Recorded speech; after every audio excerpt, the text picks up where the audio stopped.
Yeah, what's I had cracking? the fucking camel come down there. Time. Hey, listen, I don't like to go live late, man. Like we have a live time for a reason. It's been set That's that it, way man. for literally a week.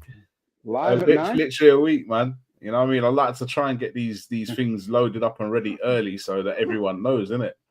We've got like two viewers already. Do you reckon that's fucking JD and Triller? If it's JD and Triller, leave a comment. Oh Cheers. man. Yeah. JD might join. He might join. He might be a bit late. He might join. But I don't think Bizzle will be here today. I don't think he'll be here. But yeah, man, how you lot doing anyways? I'm good, mate. I'm good. A bit busy this week with work and whatnot. I was talking to you about that. But Yeah. how are you? Yeah, you know, surviving, man. You know how it is. You know what I mean? Just surviving, man. Long day at work. Just surviving with his big Las Vegas style background and that. You know what I mean? By. That's a movie. It's a movie theater, man. Look. Oh yeah, I mean? it looks like the MGM Grand when you're right in the middle of it. But like, yeah, no, it's a movie theater. We're an entertainment pod, mate. You know what I mean? So I guess that was JD and Triller. It's gone to zero now. Also, as well, welcome back, S. We haven't seen you since Britain. But how are we doing, mate? Cheers, good mate. Glad it's Friday tomorrow. Weekend's nearly here. No work for the weekend, so I'm a happy puppy. Yeah. Speaking of Breaking Bad, speaking of Breaking Bad, what's the new show they've got on? What's it called again? Oh man, Pluribus. I'm enjoying that. You know, I'm enjoying that. Right, I've watched the first episode up to, you know, where they all just start dropping like flies around her when she's at the bar. She's trying to get her friend in the back of the truck, and then they all sort of like come back around. I was enjoying it, but it was one of them where, like, you know, it's like just when you get a minute to yourself and you just go, right, I'm going to sit and watch that, and then just fucking everybody in the world just descends on you, and you're just like, oh, will you just fuck off and leave me alone? Like, but to be honest, I predicted a lot of it. I was like, that's gonna happen. Oh, really? That's gonna happen. That's gonna. I know. I just could see it. Gilligan, that's not good, is it? No. And I the only thing I was wrong with one thing, but everything else I pretty much got spot on. I'm not going to talk too much because it's so new, but we'll probably do an episode on it once we've seen a few of them. That's on my list to watch that one. I've not seen it yet, but that's on my list. Someone recommended that last week, so I'm going to get in that. The opening shot, you can tell who's made it just by the opening shot, and it's just a desert, and in the distance, nothing, and then in the distance you see this car, but it's so far in the distance, just drive through, and it's just like that typical shot that they have. You see it in Breaking Bad all the time. Yeah. But yeah, I do like it. I'm not gonna lie, I am enjoying it. There's some funny moments in it as well, man. I need to get back on it, but like from what I've seen, I think it must have been about what are the episodes? 40 minutes or an hour? Probably an hour would have been Apple TV. I think they're an hour, you know. I do think they're an hour. I've probably seen like 2/3 of the first episode before I couldn't give it any more attention. But I'm gonna get back on it at some point. Wait till you see the Ethiopian guy. He does what you would definitely do in that situation. Without a doubt, you would definitely do what he does in that situation. Trust me. You wait till you see him. But we're here to talk about Peacemaker today because we've been kind of hinting at it for a while. But Peacemaker, I like really enjoyed the show. And as I've said it before, I say it again. I'm not a DC guy. I'm not really big on DC. But with this show, straight away, I just enjoyed it. It's a bit different, I suppose, to the way some of the others are made, and you know, that's what I want to talk about. Like, why? What is it that makes Peacemaker work so well? I'll go to you first, Thirsty, seeing as you're joining us again. What makes it so? Like, what makes it work? Because it just works so well, doesn't it? I think it's James Gunn. You look at what James Gunn does. You go back to Guardians of the Galaxy. Unless you're a diehard Marvel fan, you don't know the Guardians of the Galaxy are. No one was like, "Ooh, a Guardians of the Galaxy movie's coming out," and then the first one hit, and everyone was like, "This is fucking brilliant." He's done the same with Peacemaker. Like you, I'm not massive on DC. I watched what was the one before, the Suicide Squad that he did before with the big fucking starfish that had Peacemaker in. When I seen there was a Peacemaker show getting done, I wasn't like that fussed by it. I'll get round to it. But then, like, I watched it and it was brilliant. But like, so I think that's what James Gunn does. He gets these characters that are maybe quite normal on the paper and just puts a twist on them and just puts the humor and the human in it. And he absolutely smashed it. Absolutely smashed it. Definitely. What do you reckon, Blunt? What makes it work for you? What Ace just said there, that human element. Do you know? Because like the thing with like I know you two particularly like specifically like I know you're quite big on like your Marvel stuff, like science fiction type. You know, I like the more tangible, like that like, oh, this could actually happen, so I can sort of invest in it. But like I enjoyed the stuff like your Endgame and things like that. But the thing for me, the reason I enjoy Peacemaker, right, is simply because the gloves are off on it and it's aimed at adults and there's adult themes. And it like Deadpool, for instance, I love the Deadpool films because obviously, there's swearing, there's gratuitous violence, there's like all the sort of references to adultery. And that might just be also for causes, you know what I mean? It's like obviously I'm not a kid anymore, so I don't really like that. And then there's like I was saying to you, like if it's going to be sort of like a superhero or a comic book hero thing, like I say, look what you're dealing with. You're dealing with like you're trying to stop genocide or organized crime, like or the complete and utter destruction of the universe. Aren't you really? Do you know what I mean? And it's like, how are you going to stop someone destroying the universe without telling someone to fuck off just once? You know, and it's bringing that element into it. You know what I mean? It's like you're not going to defeat a megalomaniac and then just be like, "Oh, you scamp." You know what I mean? You're going to like, bastard. There's a bit in Peacemaker, in it, where the guy goes, "Oh, you're not like Batman," and he's like, "Batman's a pussy." He goes, "No, he's not. No, he's not. He's a hero," and he's like, he fights bad guys and puts them in jail for them to escape and go out and kill people again. So he's indirectly responsible for the killing of all these people. And it's so true, man. It's so true. But I think, I don't know if you've seen The Boys, but it's similar in that way, in the sense that if someone had this power, and when I say power, I don't necessarily mean superpowers, but I do mean that as well. Someone had that kind of power to go around and do what these people are doing, they're going to take the piss, let's be honest. This is what people are like, isn't it? And that's why I think it's probably the most similar show that I've seen to The Boys, in the sense that if someone had that kind of power and responsibility that he has, they would do these kind of things in reality, wouldn't they? Do you know what I mean? So that's what they do that quite well. As like, for the most part, yes, they're all absolutely deranged, but they're all just normal people, like thrown into these, like none of them are superpowered. They're all like, some of them are physically fit and strong and all the rest of it, but none of them have superpowers. Yes, there's technology, but then they'll be like just in a batshit crazy situation, and then that's where the humor comes from as well. Yeah, a lot of dark humor in it. A lot of dark humor. I think that's another thing that just makes it work for me personally. But Blunt, you touched on something about it being more aimed at adults. I don't know if you want to expand on that a little bit. Well, that's exactly what it is, isn't it? Like you say, it might be horses for courses, but like with it being aimed at adults, I found it easier to tune into than a lot of like that genre stuff, like your comic book heroes, your superheroes, and stuff like that. But I'll tell you what, I wasn't ready for like sort of like there's some graphic sex scenes in it as well. And like I was saying to you were saying to me, you're like, watch Peacemaker. So like I got settled down. Like obviously it's like dark outside, and I've got like the biggest front room window in the world, and a fucking 75-inch TV, and just a sweet old lady that lives just across the road, and like, I put it on, and then like the first episode where he's absolutely routing that butterfly in the bathroom. Yeah. And I was just like, and I just leaned forward to see whose blinds are up. like look at the neck on this fella just sat there watching his hardcore porn at 10 past 9 at night with all the curtains over. It's true. Yeah, no, it's true. So if you don't know, you're not prepared for these things, man. You know what I mean? That caught me off guard. It did catch me off guard. Yeah. So, what fight scene that turns out to be though? That's that is epic. That is like literally. But you know what cracks me up? It's when he goes back and he looks out the window. Like, why are you looking out the window? And they see that he's in there. So now he's got to leg it, but he starts having to jump down onto the balconies. And the two girls are watching him like, ooh, because it don't look very good. The way he lands, he's not landing elegantly like a superhero.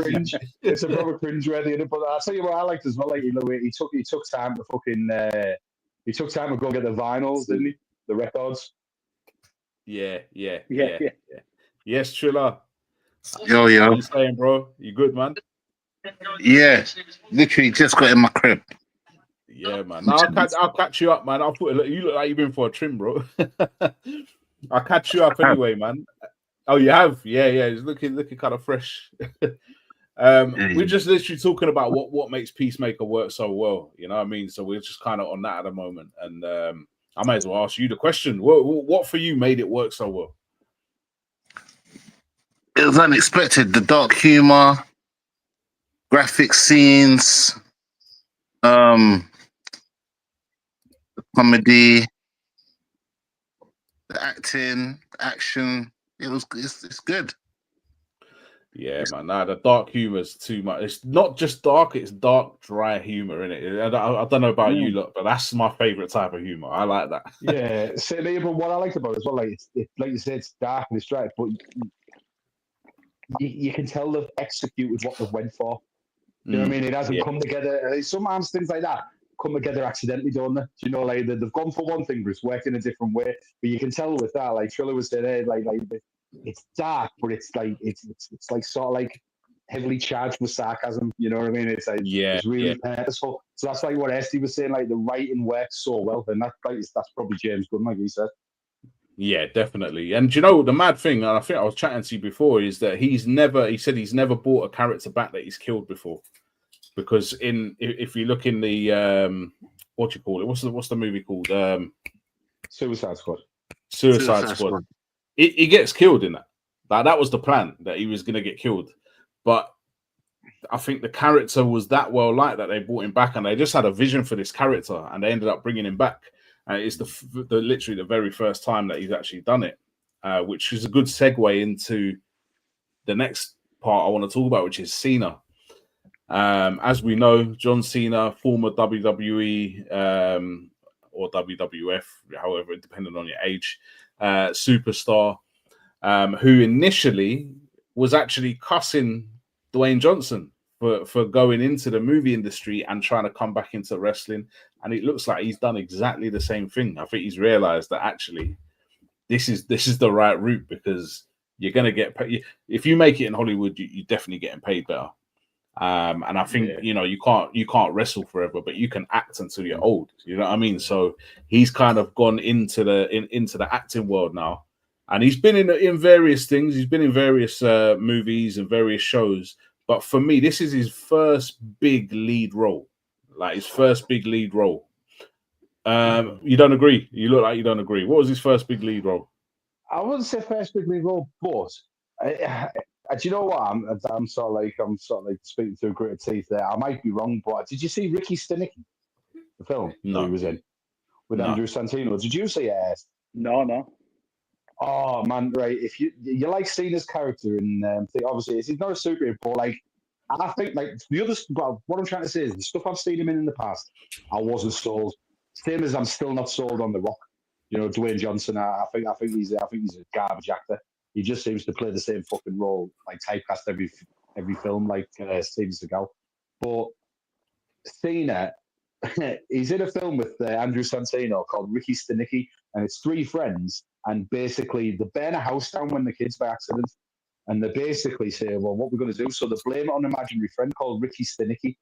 They write it in the back of the jacket and leave it at the scene, and then throughout their life, they just use this Ricky Stenicki as an excuse to do all sorts. Like if they have to go golfing and, you know, get rid of the missus, or our mate Ricky Stenicki's in chemo, so they have to go. And then basically it drops on like, we want to meet him. So they go looking for an out of work actor, which is played by Cena, and they're like, right, we need you to be this Ricky Stenicki guy. This is like, because they've wrote all the lies down over the years, you know, to keep consistency. They give him the book and they're like, study it. But he's an alcoholic, and he's like literally a really bad, like, but he's his quality in that. So like, it didn't surprise me. There's elements of that Ricky Stenicki performance in Peacemaker, and I think that's probably just because it was quite recent, and he's sort of grown as an actor. You know what I mean? He's not just sort of typecast, as I said, like The Rock is, or any of the others that generally do that type of thing. I'm going to defend The Rock a little bit here. And the reason I'm going to do that is, the reason I'm going to do that is, I was like, I ain't going to lie, man. I got no shame in saying it either. Like, I used to like wrestling, man. Like, now it's not the same anymore. I don't think it's the same. I might watch if there's a big event on, but I don't watch it like I used to watch it. Do you know what I mean? But that is acting. The whole wrestling business is acting. And that amateur, almost like an amateur training ground is, I think, vital for people like The Rock and people like Cena to segue then into acting, because you got to think on the fly a lot of the time with these guys, and a lot of it's like improv. A lot of it. Do you know what I mean? They'll go. Not everything was scripted back in the day, so you got to remember the type of roles The Rock does are hero roles. You know, nobody said, well, Arnie only plays one type of character. No one said that about him. So why are they saying it about The Rock? The Rock's doing exactly the same thing. He's just, more modern day, if you like. So that's why I'm going to defend him. He's not trying to be something he's not, is what I would say. The Rock has got better as well, to be fair. Like, if you look at something like The Scorpion King versus anything he's made in the past 5 years, the films might not be great, but he's putting a better performance in.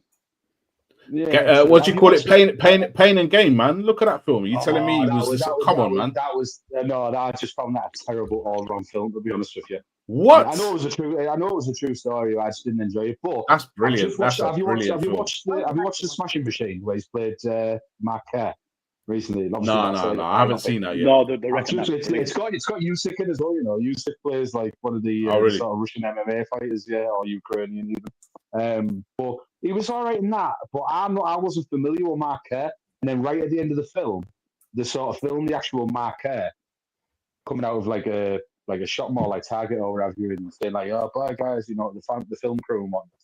And I just looked and I thought, yeah, you haven't took him off really at all. Like it's all basically been based on the aesthetics and how they've made him look. But it was a decent enough film. If you want to give it a try, it seems like you love The Rock so much in films. I'd give it a watch. But I didn't say I love The Rock so much in films. I said I'm going to. I said I'm going to defend The Rock. There's a difference, man. This guy trying it.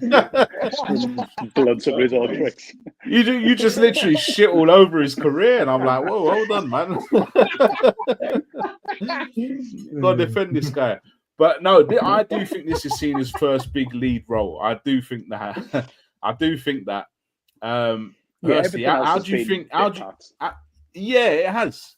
And how do you think he got on in that role? Did he make it his own? Do you think that this is something that he'll be remembered for?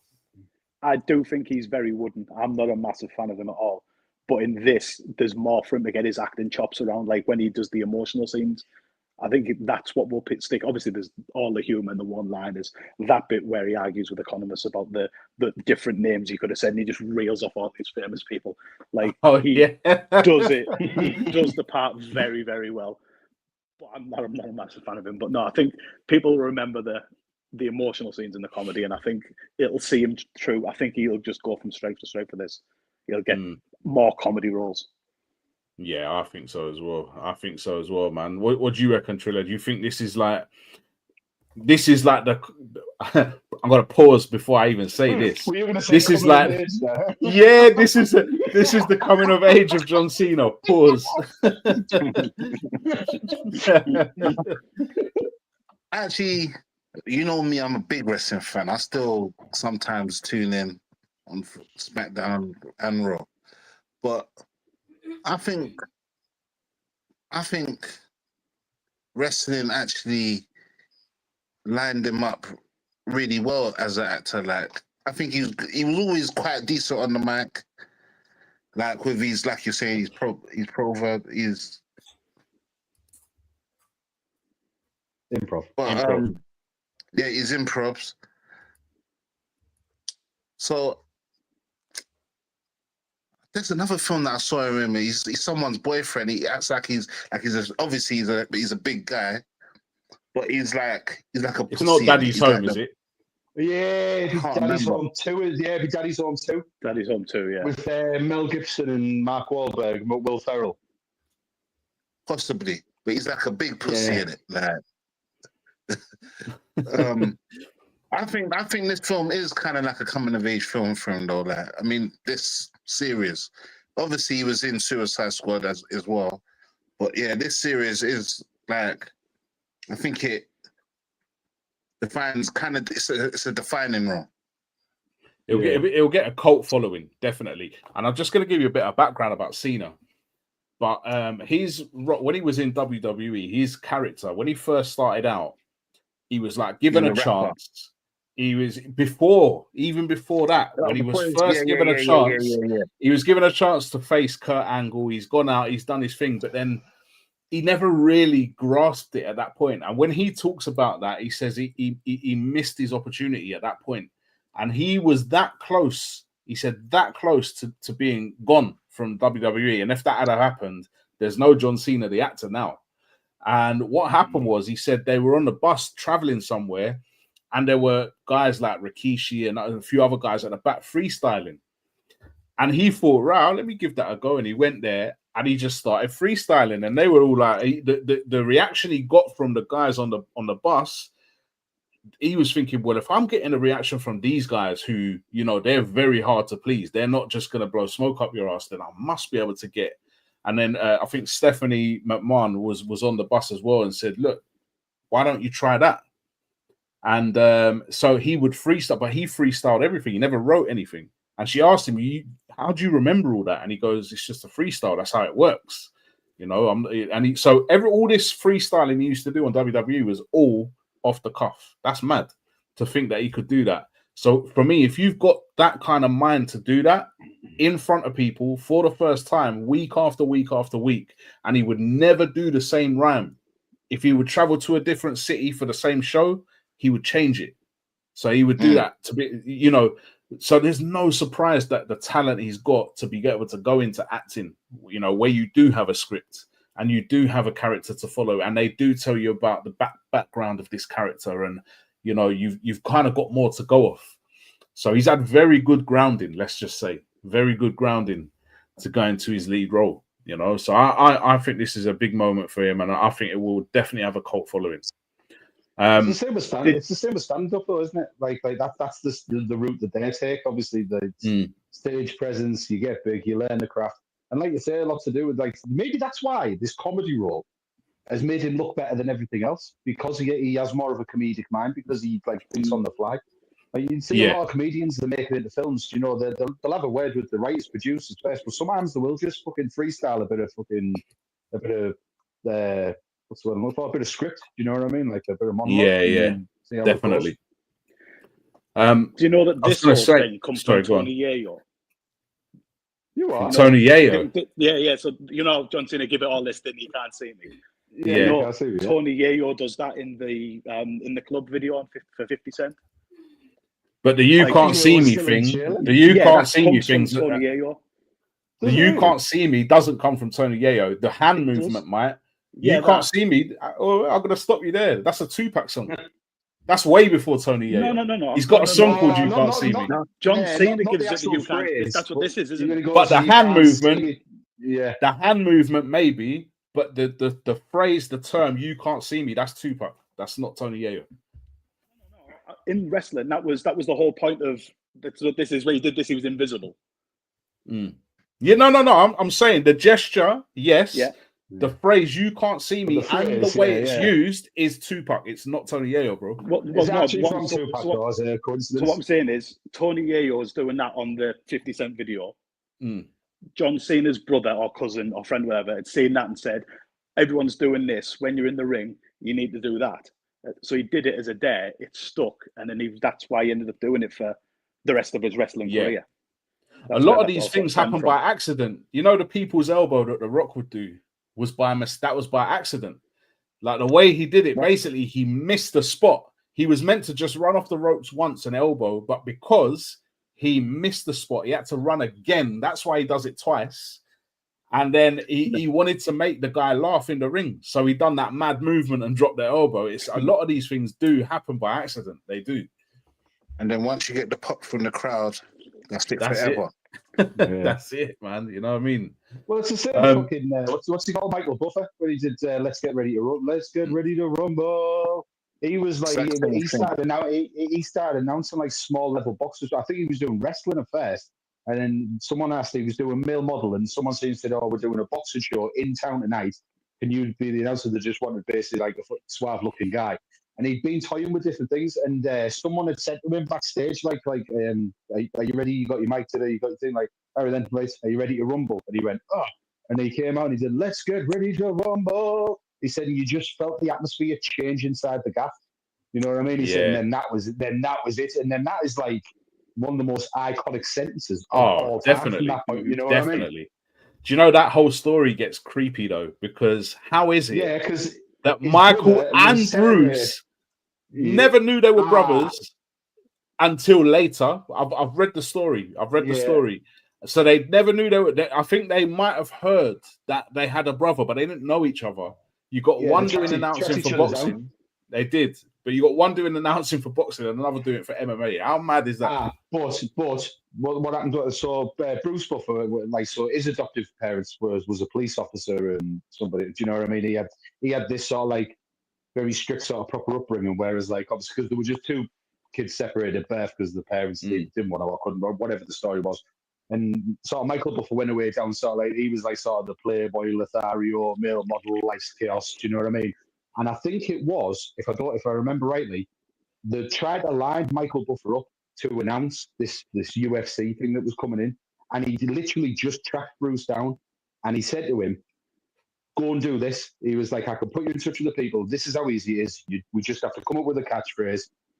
And obviously he ended up with "It's time." But like that's how he ended up. He couldn't do the show, and he just found his long lost brother and went, "Right, go and do this. You might earn a few quid out of it." Bruce Buffer cracks me up, man. He gets so excited when he's in there, doesn't he? He's like, in the red corner, like he just gets so excited when he's. It's the way he points with his cards. He's like, "Yo!" Yo! And then he does his little jump. He cracks me up, man. Just gonna ask you about the supporting cast of Peacemaker, because there are some characters in this. There are some serious characters in this. Who's your favorite supporting character in? I'll start with you. Well, Triller, you're about to say, so I might as well start with you. Yeah. I got two. Judo Master just cracks me up. So does Vigilante. You know, Cheetos, man. Judo Master and Vigilante. The last scene where he's not the last scene, the last series where obviously they go to the parallel universe, and he's like, what are the Cheetos called? Oh, I forgot. And he's like, the Scrabble is called this. He works it out. He's hiding out in someone's house. Yeah. He's just a character. Him and Vigilante. He's funny still. Vigilante as well. Vigilante is crazy. Vigilante's he's got. We were just saying earlier, man. He's got so many lines that are memorable in that, man. Like he's got so many.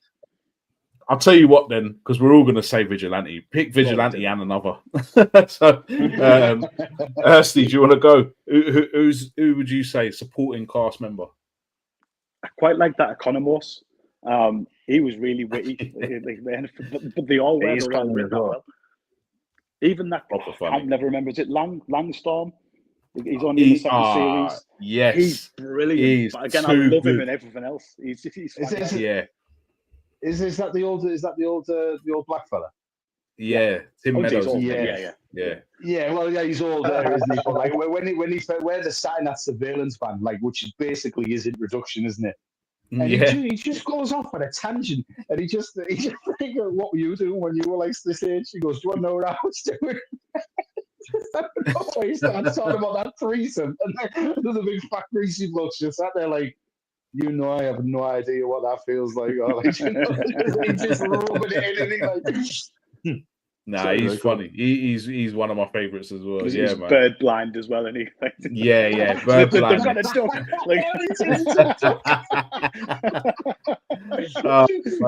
You're making fun of my disability. No, it's just the little comments and remarks that he makes as well. He don't even have to say anything of any substance, and it's funny, man. Like, it's the timing. His timing is always like bang on. Yeah, I mean, well, like you said, it's with the writing, like the amount of comedy to squeeze out of that bird line, because it turns into a running theme that just weaves throughout like the last sort of every other episode to get a few jokes out of it. You know, like pretty much every time Eagly's involved. Like, I mean, obviously we haven't mentioned Eagly yet. Like, I don't know whether Eagly might be one of my favorites podcasts. You know. It's why would you name your bird? Everyone says that to him as well. You got an eagle named Eagly, and it's true. Like, what goes through your mind to name a bird an eagle Eagly, man? But I get what you mean. What is that? Who you're going for then, Blood? Vigilante and do you know? And then do you know what it is though? Like, I think it all just works so well because, like, do you know what? When Triller said Judo Master, I was like, oh, Judo Master's brilliant. Like, he's just proper sarcastic, and it always helps. I think it helps with the characters as well. Like, so with watch the Hardcore as well. Like, there's something about a character that has a proper comedic element and like a lot of sarcasm and comedy timing. But when it comes down to it, they're just hard as a coffin nail. Do you know what I mean? It's like because normally, like typically with like films and TV, you associate funny with sort of soft and like solve a problem with comedy. But they're just like funny and dry, and then they will just rip your head off and shit in your neck without giving you a second thought. Definitely. I would have probably gone for Langston as well. I would say Vigilante and Langston, but my favorite two, definitely. But Economos is definitely in there. Well, just somewhere. to touch on what Blunt just said there, the whole thing where they're in a like a vet's, and there's like a vet and two nurses, and Vigilante's just like, let's just kill him, let's just murder him, or just shoot him. They've seen our faces, we'll just kill him, we're killing him. And they're like, no, we can't kill him. All right, then we'll tie them. Well, don't get duct tape because it'll hurt the skin when they pull it off.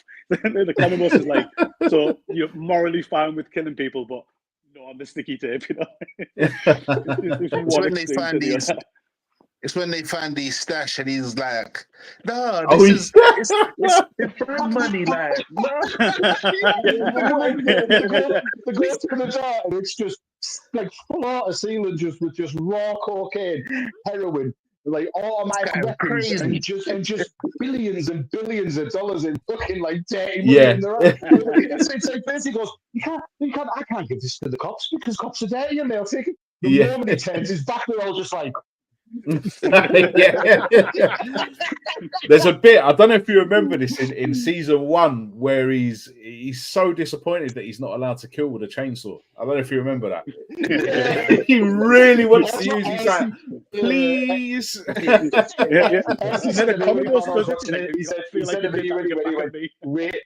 said to me when he went, how far are you? And I said, I'm on my episode, whatever episode I was on. He was like, wait for the chainsaw.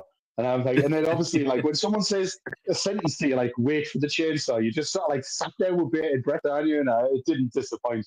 Like it's the way, do you know what it was for me? It's the way like they're all sort of like they're getting the gear up to do this, like this massive, like life changing like job, and it's just the way he's just looking at you adoringly, like he can't wait to use a chainsaw on someone, you know, like and he's supposed to be a hero, like he's just looking at it like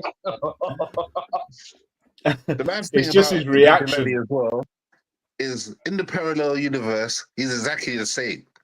Like, they're never exactly the same. Like. even the same key. The key works for the dog. Yeah, and it's just the way they're not even freaked out when they actually meet.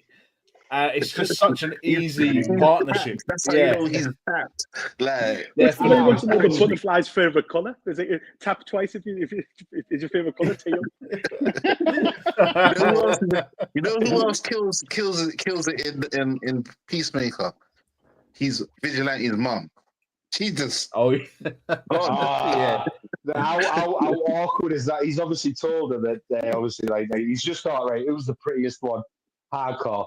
And it's like literally, he's just like, oh yeah, I've got a girl. He's been lying to his mum about having a bird, hasn't he? And then he's like, oh, we split up because she was a bit slutty, you know. Listen, it's just their face when she says it. She goes, I know you're like your generation, you know. I get the whole like slutty vibe, and it's the way she looks at it. She goes, slutty.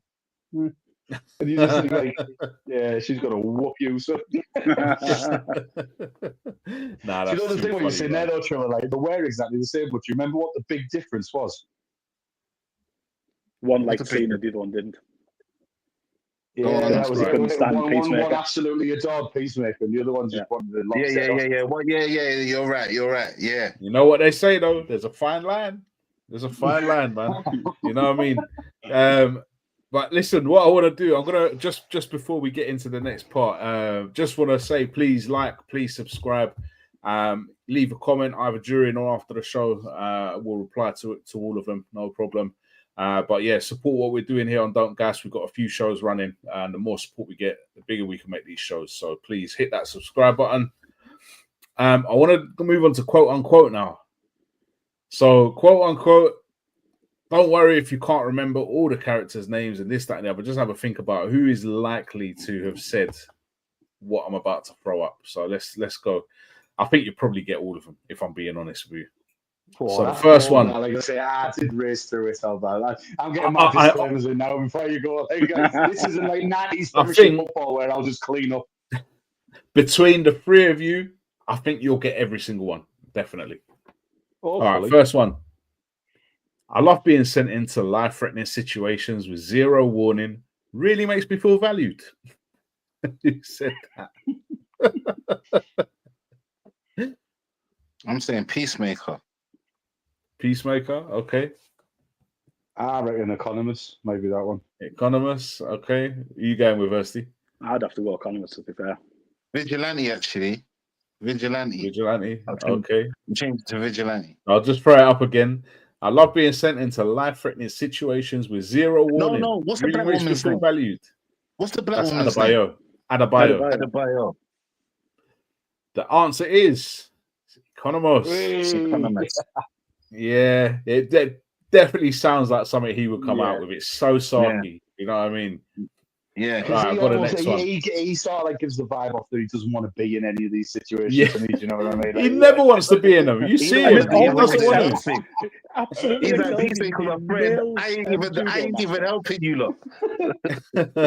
Nails judo master and kills a superpowered gorilla. He absolutely excels as well. Like, I don't want to be here, and then just does the wildest shit. When he nails judo master with the golf clubs and that, he's just running into him. But it's like he won't stay down, so he has to keep going, doesn't he? Yeah, that's he so soon funny, gets man. into that violence game. Yeah. You know what, just before you move on to the next one, you're on about him. Like, I love the way they're in the other dimension of Peacemaker's elsewhere. Is it Judo Master that puts the knife through his hand into the floor in the kitchen? He's scrapping, and it's somewhat like I think it's Judo Master because he sees him again in the next dimension. He's like, oh, for fuck's sake! Like, and then literally he's like, when what's his name's dad? Oh, actually, yeah, it could be what's he called? It could be Peacemaker's dad. The white dragon. Yeah, but he puts the knife through his hand. It's just the way he turns and looks at it, go like straight through the wooden floor. Like, are you fucking kidding me? Still, that's not as funny as when Vigilante loses his little toe. The amount of times that comes up, I swear that's so funny. I'm not going to be able to funny, properly. Man. Yeah. All right, next one. Go on. I've had nights I don't remember, mornings I regret. That's called balance. That's called balance. That is absolutely Peacemaker, surely. So Peacemaker or Hardcore? What's her name? Okay. What's her name? I think Hardcore. Hardcore, yeah. I think it's Chris. Okay, you're going with Chris. You're going with Let's go for it is Peacemaker. I don't know why I put I don't know the Peacemaker. It's just Peacemaker. Next one, probably my favorite one. This one. Well, I'm sorry, Pokemon's grammar are not my bag, man. When you were learning that, I had two hot bitches sucking my dick. That's Langston. Someone else say it. That's exactly the scene I was on about. It is, yeah. Langston, man. This guy is too funny, man. This guy's funny. When they were going into the dimensions, going in the doors. Oh my God. Yeah, nah, he's too funny. Too funny. Next one we've got. Go on. No, I was just going Finish to your say, thought, it's just no, it's just like Trilla's mentioned the dimension there. Like it's at that point when obviously they'd found this door, and then it wasn't just like because it started off as it was one door, one place, and then it became one door, like a million other doors, and obviously they started exploring it. And like I thought it was a nice little touch where they went in with all them little like fairy goblin things that were just absolute like savages, but all them different damage stuff. That it started to lose my interest a little bit, like because when it was but like that is the because for me, multiverse. The multiverse is the multiverse is never ending. But when a show does that, it's kind of a cop out for me because then because it's an art not writing yourself into a corner when you're trying to be clever with something. It's a great art not painting yourself into a corner of a room. And when they do that, they basically just say, "Oh God, right, we've double backed ourselves there." Something like that in a show or a movie gives them just a get out of jail free card. It's just like, haha, but no, it did in happen. the defense of this kind of show, it's comic books in it. It's been going since the fucking 20s and the 30s and something. Like they ran out of storylines very quickly and were like shit, and had to find a way to double back on themselves. I get what you're saying. I'm gonna jump in normal and TV say, program, but like when you're talking science fiction and stuff, they've been going that long.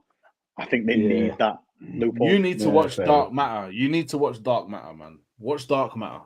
Because that show is about the multiverse and there's science behind it and all that. You need to watch that. But the multiverse is infinite. That's the thing. Okay, next one. Killing bad people makes me feel all warm inside, like Coco, but for adults. It's got to be vigilante. It's got to be vigilante. Yeah, we all know who that is, man. It's definitely vigilante. You know what, right? I said to you, the double star. I said, "Oh, this might be a car crash here because I won't remember any of the quotes or anything like that." But I'll be disappointed if there's even one of these that you don't get. I think between all three of us knew them all. To be fair, yeah.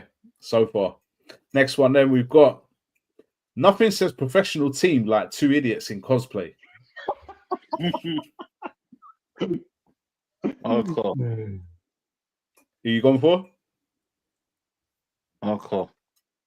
Hardcore. Anyone else want to venture a guess? I'd go with that. Maybe I was going to say I'll be because you two for now. I'll be contrarian and I'll say Adebayo. Okay, should have stuck with your first answer. It was there's meant to be an H in there. What happened there, man? Say, Amelia Harcourt. Yeah, that's the Borough. I don't know what happened there. Yeah, that's you. That's the Borough pronunciation. No H's up here. Yeah. Right, next one. I just have to mention as well. Let's do this one. Let's do this one because I've thrown it up now. Otherwise, you've got too much time to think. Once a girl told me she liked danger, so I showed her my browser history.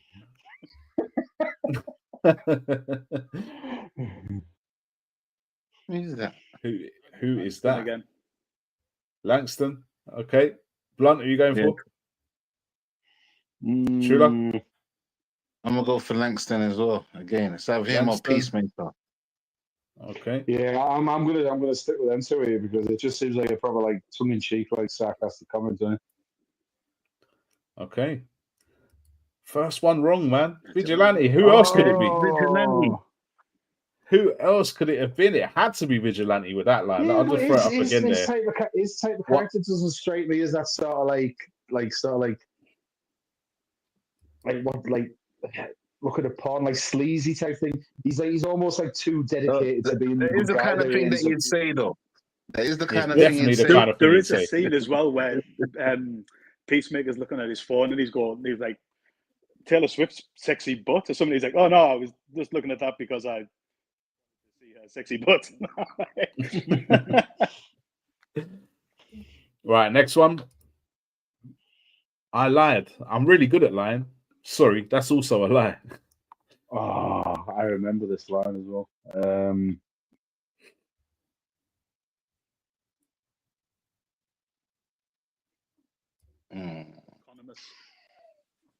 You're going Economos. Yeah, I'm going Economist. Economist. I don't know. I think maybe Adebayo. And you would be right. It was Adebayo. Boom. I think she's another really brilliant character in this show, by the way. Yeah, she's quality. Like, but I said to you, as soon as you get introduced to them, obviously, like as you would in anything. She's really early doors where you get introduced to her, isn't it? And and the thing for me is that what's the first thing I said to you, right? Is that character there is a good character. It didn't have to be a lesbian. Do you know what I mean? It didn't have to be the LGBTQ, HGLIPS. It's like the actors, the actors, like just that's it. Just got it in there somewhere. Just like get it in there. Keep tick box exercise, man. Can we not just have one show where the sort of like the sexual minority doesn't exist in like a group of 10 people? Because it's, do you know what I mean? It's because it doesn't always. Because in real life it doesn't always. It doesn't always. That's it. It's like and normally in real life, don't get me wrong, you might come across, but communities don't cross over like that. Like to me, like when you're at work, just say it's your work colleagues. They might stay your work colleagues. Some of them, you might only chat to one or two of them outside work. Like for these, like it's like everyone's meshed together. That's not how the world works. Everyone don't mesh together. Like, no, that's it. But like you say, it's just a bit of quarters, isn't it? Because if they don't put that particular demographic in, right, and they don't tick the boxes like Buckstar was saying, then the show will suffer because the left wing, the extreme left is so vicious now. It's basically a case of, well, you haven't included a trans or you haven't included a gay or a lesbian, right? So like this show is basically homophobic. Do you know what I mean? Yeah, definitely. Yeah, but then my thing is, I don't want to. My thing is, where do you draw the line? Make me homophobic. Especially with some of the jokes that they're making. Where do you draw the line? Because then you could also say, well, there's no disabled people in this. Why? Do you know what I mean? Where's the line? No, you're right. You're right. But that's the thing. They had to go. Have you seen the film The Upside with Bryan Cranston, where he plays the quadriplegic? So Kevin Hart becomes his carer. I think that's a true story as well. But they were even saying, I can't believe, why have you got an able-bodied person playing a quadriplegic in a film? It's like, because it's fucking called acting. Do you know what I mean? It's like, this guy has studied a craft for decades. Do you know what I mean? Whereas somebody could have been a fucking janitor and they've jumped in a pool that was too shallow and broke the neck, and then what? They got a movie role out of it. Like, no. They're meant to be able to be adaptive and play different kinds of characters. They're meant to. One of my favorite characters in Superstore is Garrett. He's not. Yeah, exactly. Is that the gay guy? He's able-bodied in real life. You know what I mean? Yeah, exactly. Right, I've got one more. I didn't want to kill you, but I will, out of respect. Oh.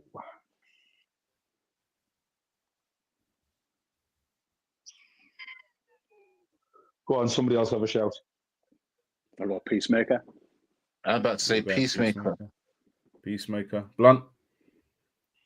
I'm going to go for his dad. Okay. It is Peacemaker, or as I like to call him, the Peacemaker. The Peacemaker. When was that line? Was that when he was going to kill himself? I think that's in season 2, that one. I'm sure I remember that from season 2. I don't think it's a season 1. I'm trying to remember the scene, but I can't. But I do think it is season 2. I thought it was maybe, he has a standoff with his dad. I was about to say, when he's going to... Because that'd be a massive spoiler. Like, I don't want to say too much about it. Like, what happens in that scene would be a big spoiler for everyone that hasn't seen it. But, like, that standoff he has with his dad, I can't remember if it's the end of season 1 or the beginning of season. It's the end of season 1. Season 1. Yeah, you know where it is? And it was, like, where they're in the middle of the road in the forest. Yeah. Like, he's been chasing him. And then they end up coming face to face. And I thought it might have been his dad saying it to him, but... Okay, maybe. Look, Peacemaker, Bad Boys show. If you haven't seen it, go and watch the show. I've been telling people within our little circles to go and watch it. JD, go watch it. Bizzle, go watch it, man. What's wrong with you, man? You know what I mean? Go watch the show. You'll enjoy it, man. Tiny hasn't seen it. Has he? Tiny seen Has it? Tiny not seen it as well? Tiny, go watch it. Tiny, watch it. Yeah, man. Listen, watch it. It will surprise you. It will make you laugh. It's a good show. Definitely, it's a good show. Definitely. So yeah, don't miss out. Go watch it. Next week, what we'll be doing is the Chappelle Show. So we're going to be looking at the Chappelle Show. Finally, it's probably been a long time coming. Actually, to do the Chappelle show. You know, so we are going to be looking at the Chappelle Show, and then we'll obviously have Don't Gas the Badge will be back on Tuesday. When's the next Don't Gas the Belt, Blunt? That'll be Wednesday night. So sandwiched in between. Pause. Badge and Chappelle. Oh, don't look at those smack them like that. Yeah, we've got so we've got that. We're going to be having a look at a couple of things, but if we need to talk about Jesse Bam Rodriguez, because this kid is he is looking like he might be 1 or 2 pound for pound on the planet. So me and Matty are going to jump into that. All right, nice one. Triller, thanks for jumping on. Blunt, thanks for jumping on. Hursty, always good to have you on, bro. Hope to see you again soon on here as well. But yeah, please remember, like, subscribe, support our thing, man. You know what I mean? We're trying to do something here. We're trying to make this show big. So please hit subscribe, and we will see you again on Tuesday. Peace.